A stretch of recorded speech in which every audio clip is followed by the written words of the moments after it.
वासुदेवसुतं देवं कंसचाणूरमर्दनं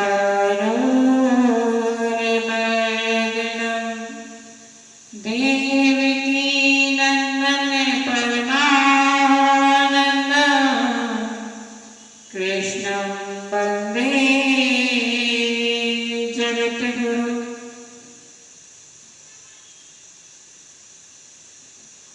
बांके बिहारी लाल की जय। बरसाने वाले की जय। भाइयों और बहनों, भागवत के प्रसंग में कदम और देवकी जी का विवाह कैसे होता है, आइए जानते हैं। कदम जी ने तपस्या की, तपस्या से मेरे प्रभु प्रसन्न हुए। कदम जी कहते हैं कि भगवान मुझे वरदान दीजिए कि मेरा विवाह हो जाए। भगवान मुस्कुराए और कहते हैं कि मुनि, आपने सिर्फ विवाह करने के लिए ही तपस्या की है क्या? तो मुनि कहते हैं कि नहीं, पर मेरे मन में इच्छा है। भगवान कहते हैं मैंने तुम्हारे लिए पर कन्या देख ली है और तुम्हारी सगाई भी पक्की कर दी। भगवान से कदम जी कहते हैं इतनी जल्दी? भगवान कहते हैं हमारे यहाँ देवी का बिल्कुल भी काम नहीं है। तो कदम जी कहते हैं आपने बात पक्की करी है तो ठीक ही होगा, पर कहाँ की है यह तो पता चले।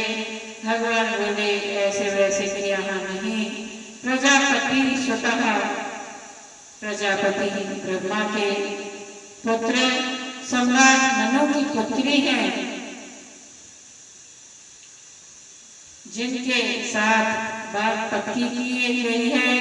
कदम जी बोले महाराज तो सगाई पक्की हो गई, फिर तो शादी की तारीख भी पक्की हो गई होगी, कोई कार्ड भी छप गए होंगे।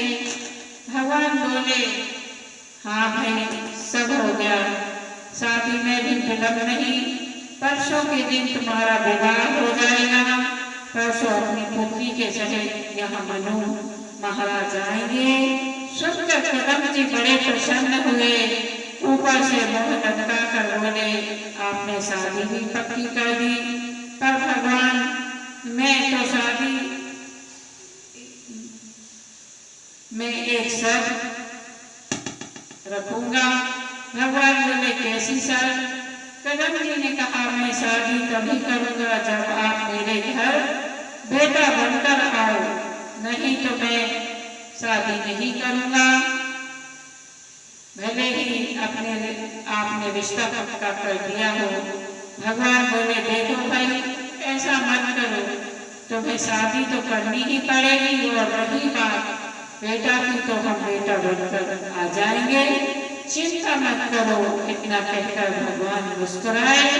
जब मुस्कान प्रेम की हो तो अश्रु बहने ही लगते हैं।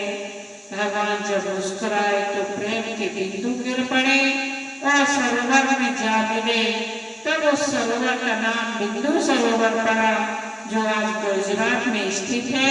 भगवान अंतर्ध्यान हुए।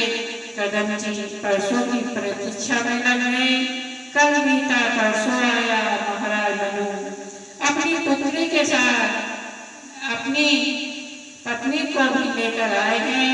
कदम जी खड़े हो गए, स्वागत किया। आइए महाराज, स्वागत है आपका। धन्य हुए भाग जो आप मेरी कुटिया को आपने मेरी कुटिया को पवित्र कर दिया। कहिए मैं आपकी क्या सेवा कर सकता हूँ?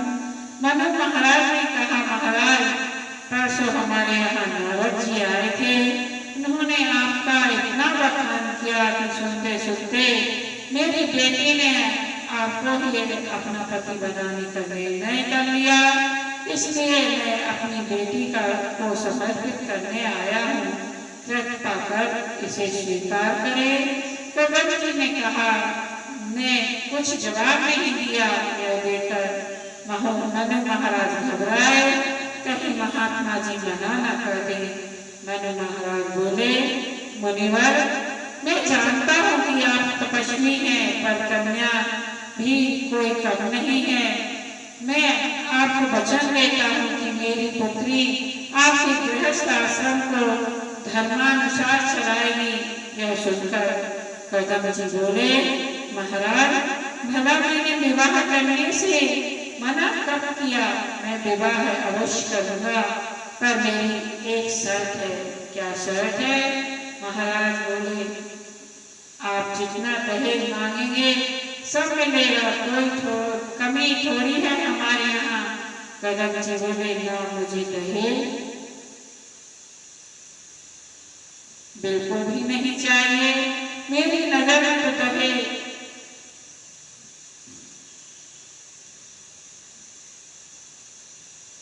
मेरी नजर में तो जो दहेज देता है वह ना समझ है। तो फिर शर्त क्या है महाराज? शर्त यह है, जिस दिन हमारे यहाँ एक संतान हो गई, हम बाबा जी बन जाएंगे, अर्थात घर छोड़कर जंगल चले जाएंगे। इस शर्त पर तुम्हारी बेटी हमसे विवाह करती है तो ठीक है। महाराज मुड़कर बेटी की ओर देखने लगे, इशारा किया, बेटी घर चलो वापस, तुम्हारा विवाह हम किसी राजकुमार से करा देंगे। राजकुमारी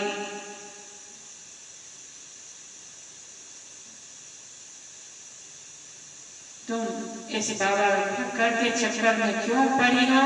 शादी हुई नहीं कि शर्त करते हैं, एक संतान हुई तो हम घर त्याग देंगे। भला ऐसा भी कभी होता है? क्या करोगी ऐसे बाबा से विवाह करके? पर बेटी ने सर हिलाया, पिताजी, मुझे इनकी शर्त भी स्वीकार है। शर्त कोई सा भी हो, पर विवाह तो मैं इन्हीं के साथ करूंगी। ठीक है बेटा, जैसा तुम्हारी इच्छा। ब्रह्मा जी आए यहाँ पर, कदम और देवहूति का विवाह हुआ। सभी ने मंगल आशीर्वाद दिया और अब कदम जी ने विचार किया कि भगवान की बड़ी कृपा हुई जो हमारा विवाह संपन्न हुआ। इसलिए उन्होंने भी धन्यवाद दे दे बाबा उन्हें भी धन्यवाद दे दे बाबा कदम जी ने भगवान को धन्यवाद देते हुए जैसे ही आंख बंद करी, बाबा जी की समाधि लग गई। कई वर्षों तक समाधि लगी रही। देवहूति महारानी ने इधर विवाह के जितने आभूषण थे सब उतार दिए, सन्यासिनी जैसा अपना वेश बनाया।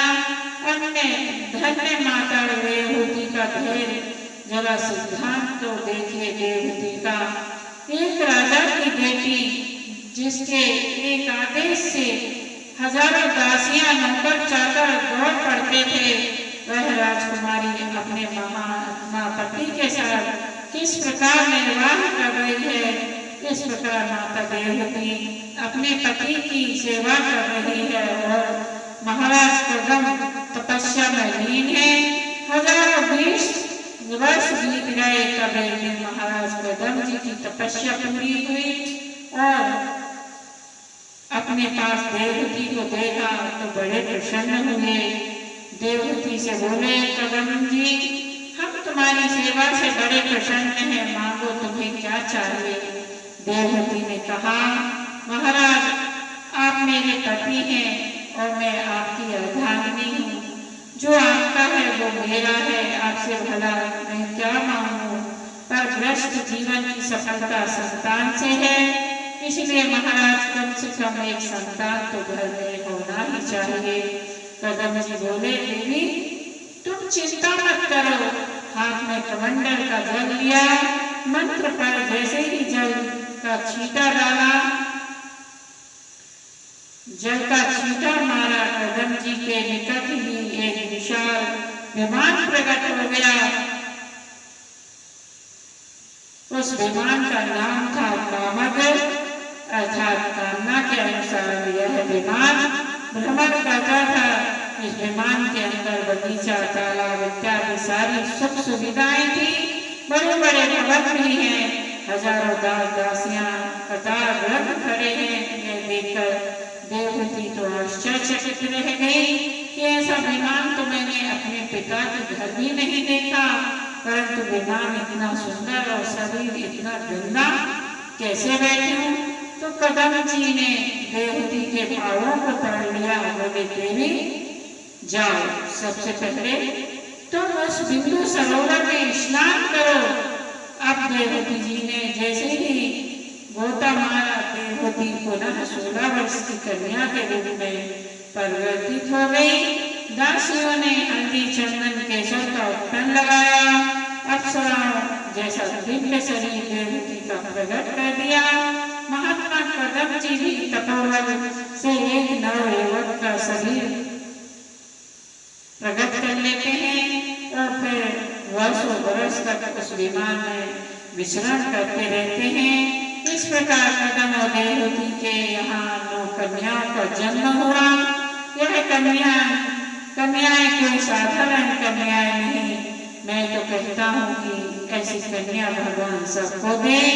महात्मा कदमजी ने सोचा कि हमारा संकल्प तो था कि एक संतान हो तो हम बाबा बन जाएंगे, पर यहाँ तो हमारे 9 संतान हो गई। चलो अभी भी कुछ नहीं बिगड़ा। अपना सोटा लोटा उठाया और चल दिए। तब देवहूति चरण पकड़कर प्रार्थना करने लगी कि महाराज कहाँ जा रहे हो। कदमजी बोले देवी अब तो हम बाबा बनने चले, अब वन में जाकर तपस्या करेंगे। देवहूति ने कहा महाराज रोकूंगी नहीं, पर एक निवेदन अवश्य करूंगी। बोले वह क्या। कदमजी बोले वह क्या है महाराज। आप तो जानते हैं, देवहूति कहती हैं कि बेटियां पराई होती हैं, विवाह होते ही अपने अपने ससुराल चली जाएंगी, फिर मैं किसके सहारे रहूंगी।